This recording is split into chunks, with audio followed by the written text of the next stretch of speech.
ইসলামী সংস্কৃতির স্বপ্ন দেখাতে পেরেছেন তারা অবশ্যই যোগ্য।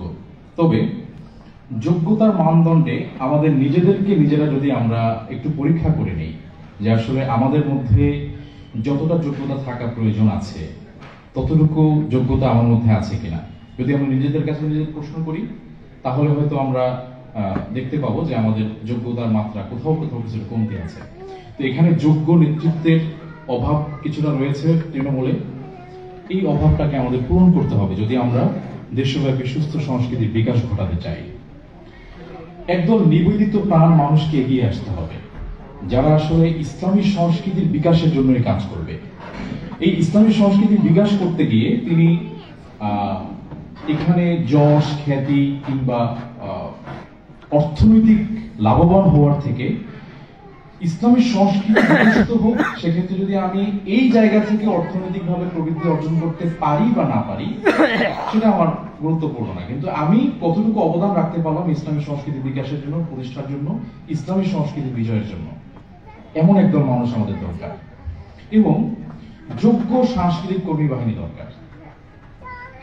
যেই যোগ্য নেতৃত্বের অধীনে একদল কর্মী বাহিনী কাজ করবে যারা এদেশে ইসলামী সংস্কৃতি বিকাশের জন্য কাজ করবে, এখানে একদল যোগ্য কর্মী বাহিনী দরকার। এই যোগ্য কর্মী বাহিনীর জন্য আমাদের যেটা দরকার, আমরা জানি যে বাংলাদেশে অনেক সংগঠন আছে, ছাত্র সংগঠন থেকে শুরু করে যুব সংগঠন, রাজনৈতিক সংগঠন, ইসলামী সংগঠনগুলো বিশেষ করে, এদের ট্রেনিং বারবার হয়, প্রশিক্ষণ কর্মশালা হয়, ট্রেনিং সেশন হয়, টিএস প্রোগ্রাম হয়, প্রতিবার যখন কমিটি হয় কিংবা নতুন কোনো সেট আপ হয় এরপরে ট্রেনিং সেশন হয় এবং সেটা বিভিন্নমুখী ট্রেনিং হয়। কিন্তু আমাদের সাংস্কৃতিক সংগঠনগুলোয় যারা ইনক্লুড হচ্ছে এদের একটা নির্দিষ্ট একটা প্রশিক্ষণ কর্মশালার মধ্য দিয়ে সঙ্গীত শিখে শিখে এখানে আসলো, কিন্তু একজন সাংস্কৃতিক কর্মী হিসেবে আমাকে আরো কত ট্রেন আপ করা দরকার, সেক্ষেত্রেও যারা এই অঙ্গনে নেতৃত্ব দিচ্ছেন তাদেরকে ভাবতে হবে, ট্রেনিং এর আয়োজন করতে হবে, মাঝে মধ্যেই কর্মশালার আয়োজন করতে হবে এবং এই কর্মশালাগুলো, এই ট্রেনিং গুলো, এই বসাগুলো ফলপ্রসূ করতে হবে, বিষয় ভিত্তিক। এই প্রতিবার বসার মাঝের সময়টা আমাদের খোঁজ করতে হবে যে আমাদের কোথায় কোথায় সমস্যা আছে, সেই সমস্যাগুলো উত্তরণের জন্য আমাদের কি কি করণীয়, এগুলো নোট ডাউন করে এরপরে যখন আমরা একত্রিত হব, কোনো কর্মশালায় একত্রিত হব, তখন আমরা সেই বিষয়গুলো নিয়ে আলোচনা করব। এরপরে একটা গুরুত্বপূর্ণ ইস্যু হচ্ছে, রাষ্ট্রে প্রতি বছর প্রত্যেক অর্থ বছরে অনেক বড় একটা বাজেট হয় সংস্কৃতি বিষয়ক মন্ত্রণালয়। বাংলাদেশে একটা লম্বা সময় ধরে অন্যান্য মন্ত্রণালয়ের সাথে জুড়ে দেওয়া ছিল সাংস্কৃতিক মন্ত্রণালয়, কিন্তু বিগত দুই আমল থেকে আমরা দেখেছি যে এটা হচ্ছে সংস্কৃতি বিষয়ক মন্ত্রণালয় একটা সম্পূর্ণ আলাদা একটা মন্ত্রণালয়।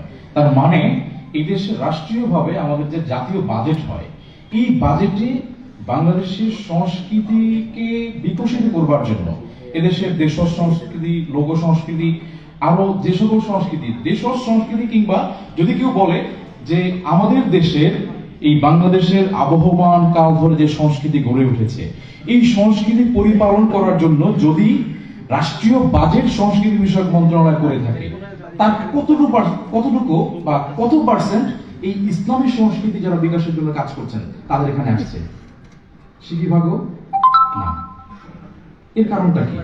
এর কারণ হচ্ছে রাষ্ট্রের এ সকল কার্যক্রমের সাথে হয়তো আমরা নিজেরাই স্বপ্রণোদিত হয়ে আমরা নিজেদেরকে একত্রিত করি না। কি বলেন, ঠিক না? এই জায়গাগুলোতে আমাদের কাজ করতে হবে। আমাদের একজন লিডার সেদিন বলছিলেন যে সারা বাংলাদেশে মডেল মসজিদ হয়েছে এবং সেখানে মডেল মসজিদের সাথে ইসলামী সাংস্কৃতিক কেন্দ্র হয়েছে। এই ইসলামী সাংস্কৃতিক কেন্দ্রগুলোকে ব্যবহার করে আমাদের যারা সাংস্কৃতিক কর্মী আছে, সাংস্কৃতিক সংগঠন আছে, এরা এখান থেকে অনেক সুবিধা ভোগ করতে পারে। এখানে অনেক অপরচুনিটি আমাদের জন্য দেয়া আছে। তো বললাম যে তাহলে আমাদের তো অনেকে আছে, এদেরকে ইনক্লুড করিয়ে দেন। উনি বলার চেষ্টা করেছিলাম, কিন্তু এদের অনেকেরই নিবন্ধন নেই।